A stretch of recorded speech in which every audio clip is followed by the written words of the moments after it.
Palen, nandito kami ngayon sa Block 17 na kung saan isa na naman po ang beneficiary ng tutulungan natin ng Akay Luzon.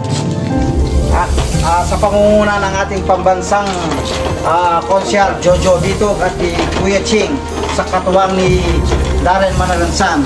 Ito po, dadali na po namin dito yung handog tulong ng party list Akay Luzon. Ay, magandang buhay po.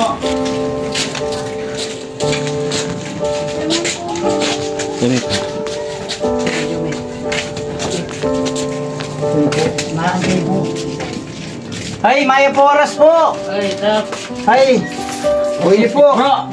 Ay, yan. Pwede po yung sahop na po ning party list sa Akay ni Soltang. Konsyali kay me. Ay, Bitog. Opo, Jojo Bitog. Katuwang na po ning Kuya Ching at tigda may Kuya. At Darren Manalansan. Kaya may mga tayo.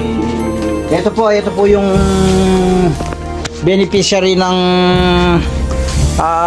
Akay ni Sol party list. Katuwang po ang ating pambansang konsihal Jojo Bitog at Darren Manalansan, soon to be mayor. Ito po si pambansang kagawad Freddy Marcelo at ang pambansang kapitan si Ronnie Capulong na nagsasabing dakal salamat Wapen Kabalen. Wapen Kabalen. Nandito po tayo ngayon sa barangay Resettlement Block 17 na kung saan isa na naman pong nabigyan tulong ng Akay ni Sol party list sa pangunguna ng ating pambansang konsyal Jojo Bitog at ni Kuya Ching sa pangunguna po ng ating buting soon to be mayor Darren Manalansan. Yan po. Oreni po netang, dakal na salamat, pagaling ko po. God bless po kayo. Wapen Kabalen. God bless. Salamat. Konsyal Freddy Marcelo.